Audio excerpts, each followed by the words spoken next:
Continuing with our fall 21 test 3 mechanism, we're going to do an oxidation of a phenol to a quinone. Yes. Here's an orthoquinone. We did a paraquinone in class the other day using chromic acid. Why can't we make a paraquinone this time? Well, the para position's already got a fourth bond to a carbon. Yeah, you can't do oxidation unless there's a hydrogen there. So there's a hydrogen here and a hydrogen here. It looks like we're only using that one right there. How do you start this? Well, kind of the same way you start them always. Protonate the chromium oxygen first in red. Attack the chromium atom in blue. Neutralize the oxonium that you make in purple. So the alcohol, we're going to need to scribble out the H. Draw the bond. Put a lone pair. Put a lone pair on the chromium. Protonate first. Don't use water. Use sulfuric acid. Much stronger. Attack the chromium second. Break that pi that you activated. There you go. Neutralize the oxonium with the sulfate ion you just made. OSO3H minus. Neutralize the oxonium. Get a nice R group going. Even if it's just one time, it's a good saver. So you get your R group attached to an O, attached to a chromium.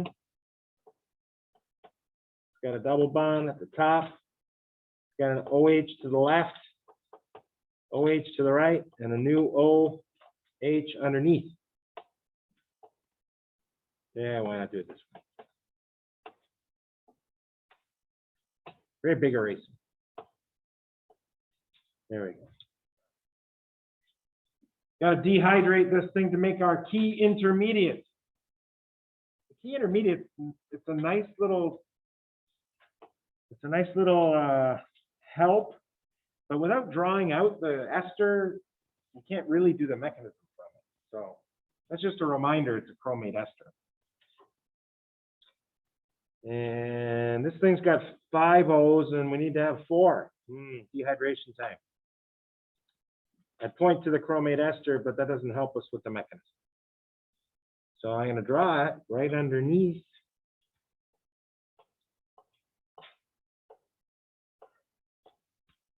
And we need to have O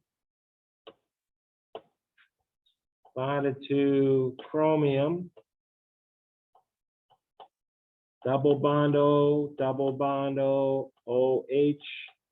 And we have to copy the rest of our molecules faithfully.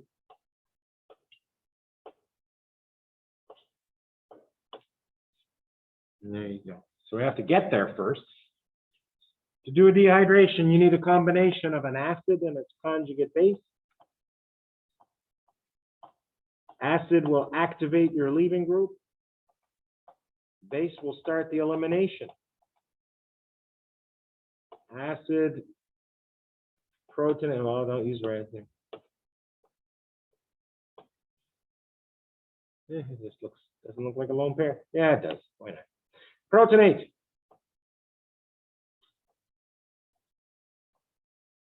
Eliminate. In this case, you're eliminating water. So you could have also said dehydrate. And you've got your chromate ester, which is the same as the tip, or the key intermediate right there.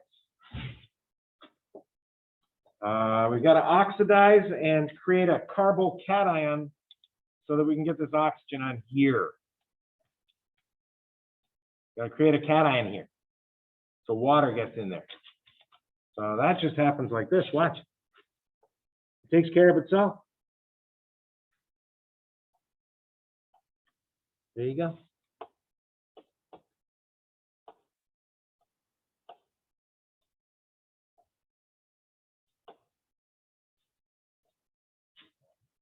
Yeah, cation. Yeah, double bond O. Got the rest of the molecule. Wow. Sorry. Got some random stuff now. Yeah, I saw something else.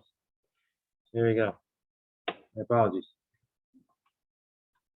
Where did I leave off? I left off here. Carbonyl, CH2C, double methyl.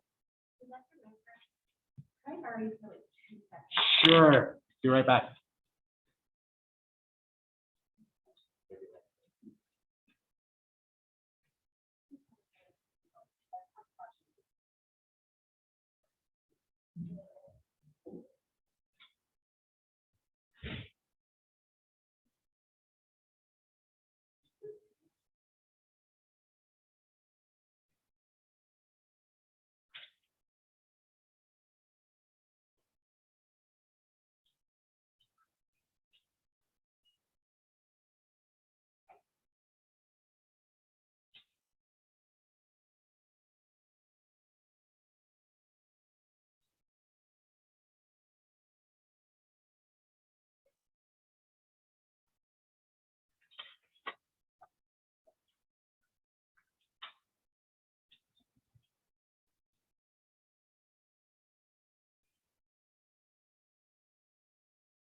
Gap in our video. All right, you were thinking about what to do next, right? So we had a lab emergency there. Okay, so we got to get an O on there, and it needs to be an alcohol. So water is going to be the O. Dry your water like this so you can take the H off in a second. Hit the cation carbon. Sulfate ion. It's going to grab that H.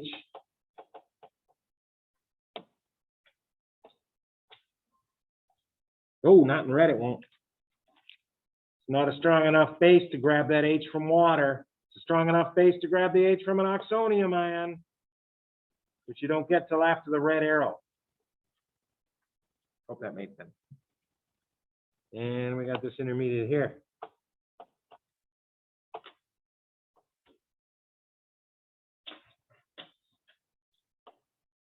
Yeah.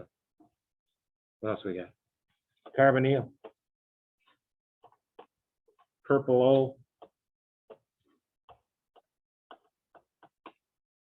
And yeah. Meta position. Sub 5-membered ring. There we go. Time to start over. Gonna make another chromate ester. Look at the key intermediate number 3. We just made key intermediate number 2.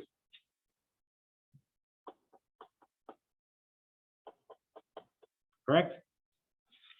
Yeah. And the intermediate 3 is a chromate ester again. You're getting the same points for doing the same mechanism again. Yeah, do it. 1, 2, 3. Got to redraw your chromic. You can start with the protonated chromic acid. Did you know that? Because you had a red arrow before that made a protonated carbonic chromic acid. Save you 10 seconds.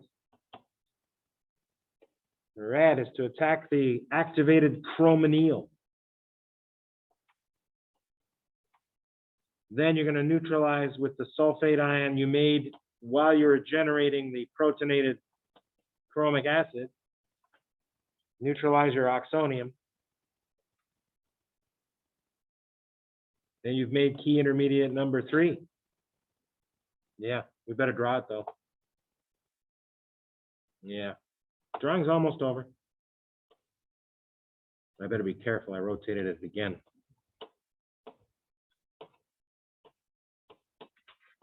Sorry, I'm gonna put a dot there. Meta has the carbonyl. Double bond in the bridgehead positions.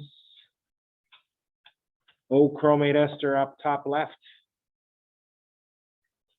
O chromate ester. Key intermediate number 3. Oh, not quite. No, we're not. We're going to make 3. Wow. Harsh. OH on the bottom. OH on the right. OH on the left. 3 OHs. Got to have one of them lose an H. So here we go. Scribble that H off. Wow. I got my biggest eraser. That's my problem. Surgical eraser. Got to make this thing lose water to get to key intermediate number 3. And that's going to involve an acid-base conjugate pair. 1 to provide a proton to make your leaving group better. That's the acid. 1 to grab a proton so you can eliminate said water. And I have no room to draw my key intermediate. Yes, I do. I'm gonna go right there. Wow. Look at you. There you go. I don't like it. Can't you just point it to the intermediate above? You can't do the proper oxidation unless you see the full chromic ester. Parts of the chromic ester are involved in the oxidation. See this? Although you could try to just sneak a bond in here and do it from there, but there's not really room for a bond between CR and O that has to break, right? CR and O has a bond that needs to break. That's the main reason I have to draw it out. HOCR. We gotta get, okay, here's the mechanism. Activate the leaving group by protonating it. Base grabs H,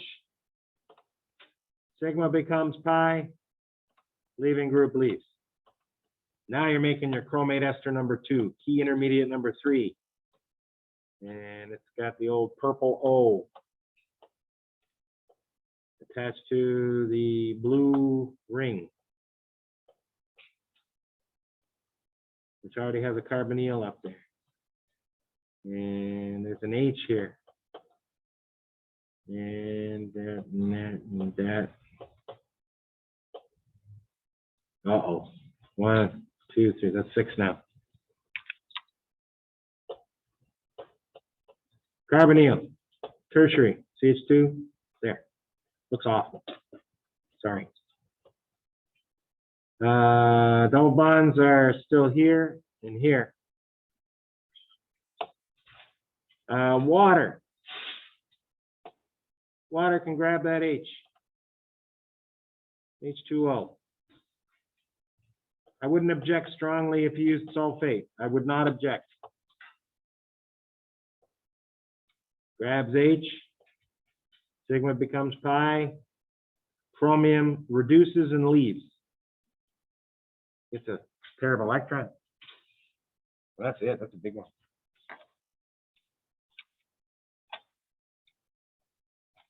Okay. Quinones. You're probably going to have a quinone mechanism, yeah, like this. Big. A lot of repetition, right? Yeah. We like it. We like it when we know it. We hate it more when we don't know it. Let's get to the point where we know it so we can like it twice. All right.